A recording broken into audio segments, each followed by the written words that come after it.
Nous écoutons maintenant Maître Thierry Bernard, avocat au barreau de Paris, qui représente l'Association interprofessionnelle des centres médicaux et sociaux de santé au travail de la région Île-de-France, partie intervenante. Maître.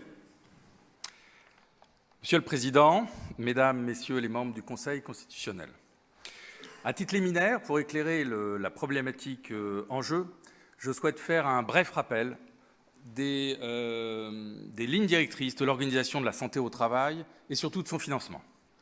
Cette organisation, je le rappelle, a été pensée en 1946, soit il y a exactement 75 ans.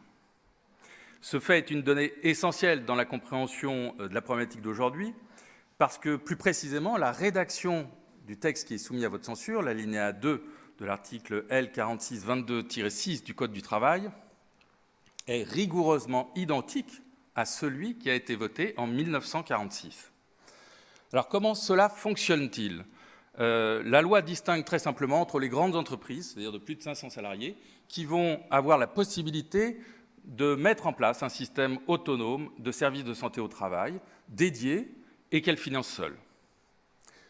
D'un autre côté, pour toutes les autres entreprises qui, a priori, n'ont pas les moyens de mettre en place ce type de structure seules, le législateur, en 1946, a fait un choix politique important, qui est celui de demander à ces entreprises de se regrouper en associations.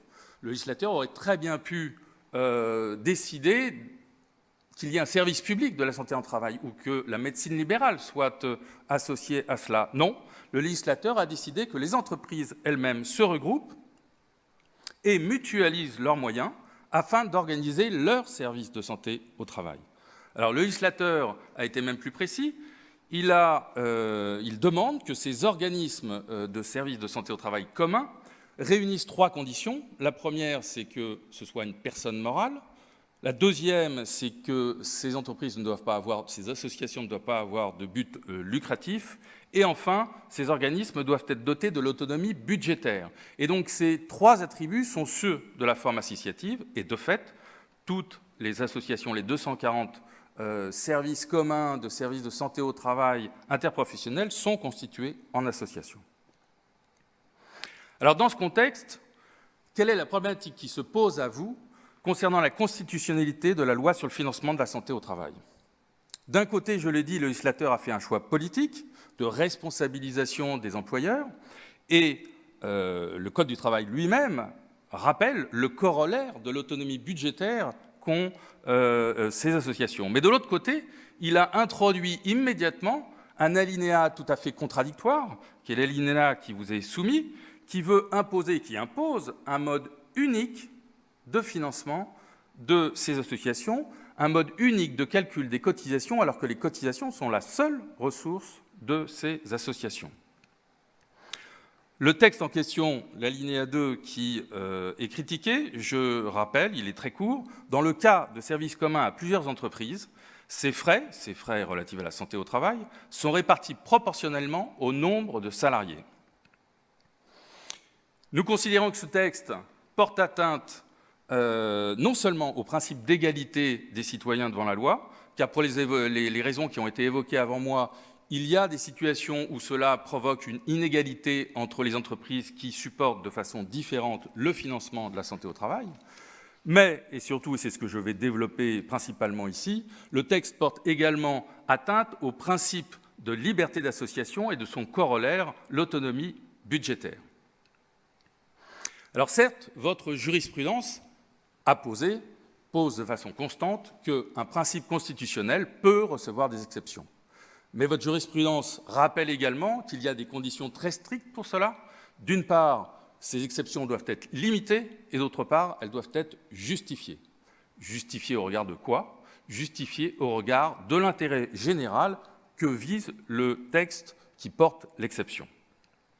Certaines de vos décisions exigent même que ce soit le seul moyen, ou en tout cas que ce moyen soit proportionné. Se pose donc la question de savoir quel était l'intérêt général poursuivi par le législateur de 1946, en imposant un mode unique de financement des associations. Alors, quelles sont les thèses en présence? Vous avez déjà eu un échantillon. Certaines associations, comme Agestra, va soutenir que le bon critère, c'est celui littéralement du texte, à savoir une clé de répartition en proportion du nombre de salariés. Et quand je dis Agestra, c'est en fait les entreprises adhérentes qui ont voté en Assemblée générale et qui assument elles-mêmes, puisque c'est elles qui vont payer ces cotisations, que ce mode de répartition est juste en ce qui concerne leur mutualité. D'autres associations soutiennent qu'il faut lire dans l'alinéa de l'article 4622-6 du Code du travail que le critère de répartition des coûts doit intervenir selon le nombre de salariés, mais en considérant, comme la Cour de cassation l'a fait, qu'il s'agit de l'effectif calculé en équivalent temps plein. Le Premier ministre va soutenir également cette position au nom d'un principe de mutualisation, et jusque-là nous sommes d'accord. En revanche, il est assez curieux que ce principe de mutualisation, comme il est soutenu, soit fait pour soutenir les employeurs à temps partiel. La mutualisation est prévue d'une façon générale, je n'ai pas vu de limitation quelle qu'elle soit. Enfin, d'autres associations, et c'est le cas de l'association ACMS que je représente aujourd'hui, considèrent que le critère de répartition des coûts le plus adopté, en tout cas pour sa mutualité, c'est le critère de la masse salariale. Pourquoi ? Parce que la masse salariale permet d'intégrer indirectement plusieurs facteurs, aussi bien la durée du travail, le nombre de salariés, que, évidemment, la valeur ajoutée attachée à chaque emploi.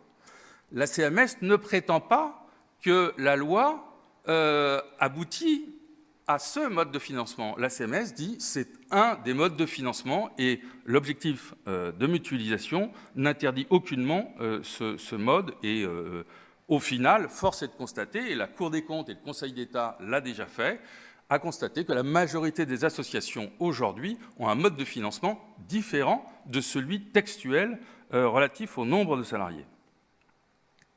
Alors pourquoi une telle contradiction aurait-elle été introduite par le législateur de 1946 ?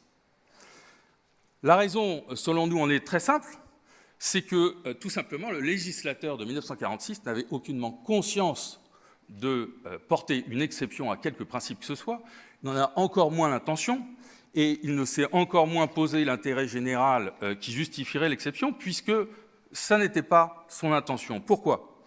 Parce que non seulement le marché du travail dans l'immédiate après-guerre, comme l'INSEE l'a déjà amplement analysé, était parfaitement homogène, des contrats à durée indéterminée, des salariés à temps complet, mono-employeurs, et les emplois à l'époque tertiaires étaient minoritaires.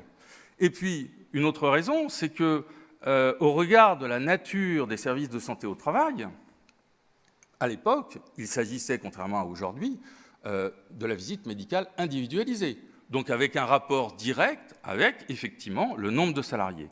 Donc, ce qui a révélé la contradiction fondamentale du texte critiqué, c'est en fait le tournant des années 60-70. Parce qu'en 1946, la formule qui a été retenue était à la limite une lapalissade. Effectivement, si tout le monde est dans la même situation, il suffit de diviser par le nombre de salariés et tout cela est tout à fait égal. On aurait pu s'en passer, ça a été écrit, mais à l'époque, on ne retranchait ni n'ajoutait au texte comme cela. En revanche, dans les années 60-70, on s'est aperçu effectivement de cette contradiction parce que, en premier lieu, le marché du travail, lui, a commencé à être complètement éclaté, et c'est le terme de l'INSEE qui est employé à ce sujet. Éclaté pourquoi ? Parce que vous avez des contrats certes à durée indéterminée, mais également des contrats à durée déterminée, même des contrats courts, des contrats à temps partiel, des salariés multi-employeurs.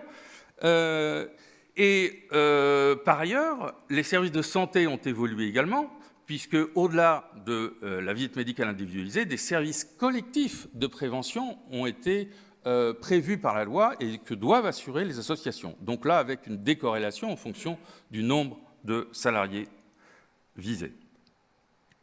Et le cas de la CMS illustre parfaitement cette évolution, puisque la CMS, en 1946, avait un mode de calcul qui était conforme à la lettre du texte, à savoir une répartition proportionnelle au nombre de salariés. Mais en mai 1970, l'Assemblée générale a voté pour adopter le critère de la masse salariale parce que cela permettait d'absorber tous les bouleversements que je viens d'évoquer. Et elle considérait, les entreprises adhérentes de la CMS ont considéré que c'était une juste répartition entre elles du coût. Enfin, la liberté, comme la confiance, n'interdit pas le contrôle. Et pour les associations de santé au travail, c'est bien déjà le cas, puisque, en tant qu'association, elles sont contrôlées par leurs adhérents. Le conseil d'administration doit soumettre à l'Assemblée générale les modalités de facturation et les adhérents peuvent exercer leur contrôle. Par ailleurs, il y a le contrôle des commissaires aux comptes. Et puis la loi a ajouté d'autres contrôles. Le conseil d'administration doit avoir une composition paritaire pour qu'il y ait les employés et les salariés qui soient représentés. Une commission de contrôle est prévue dans ces associations également. Et puis surtout, l'État lui-même contrôle régulièrement et les associations sont soumises à un agrément quinquennal et donc est remis en jeu l'agrément et à cette occasion, l'État vérifie que toutes les conditions sont réunies. Et je rappelle que les associations qui sont ici, dont le mode de calcul n'est pas conforme à la lettre du texte, ont été agréées. En conclusion, il paraît évident que rien ne justifie que la loi fixe un mode unique de calcul des cotisations des associations pour 4 raisons. Le législateur de 1946 ne l'a pas voulu. L'intérêt général visant la mutualisation du coût de la santé au travail ne l'exige nullement. La diversité des situations l'interdit même, puisqu'on voit bien qu'au contraire, on peut arriver à des situations d'inégalité entre les entreprises. Et puis enfin, cela viole le principe d'autonomie budgétaire qui est directement lié à la liberté d'association. Alors, quelles conséquences en tirer? La solution d'évidence est de vous demander, tout naturellement, d'abroger le texte critiqué avec effet immédiat. Maintenant, une solution alternative s'offre également à vous, et peut-être plus constructive et qui pourra préserver à la fois le passé et l'avenir. L'avenir, on vous l'a rappelé, c'est une loi qui a été votée le 2 août 2021 et qui finalement n'a pas du tout modifié fondamentalement le texte de 1946. Il a confirmé que c'est une répartition au nombre de salariés, en précisant juste que c'est par unité, mais c'est encore une fois le rappel du principe lui-même, mais on a toujours une modalité unique.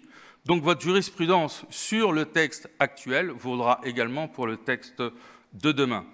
Et puis, pour préserver le passé, pourquoi? Parce que, et bien évidemment, si on remettait en question tout cela, des associations vont avoir un financement compliqué et puis surtout, cela permettra de valider a posteriori les décisions courageuses des services de l'État qui ont continué à agréer les associations quand bien même la lettre n'était pas appliquée, dès lors évidemment que le mode de calcul était conforme à l'intérêt général de mutualisation du coût de la santé au travail qui n'exige aucunement qu'un seul critère soit retenu.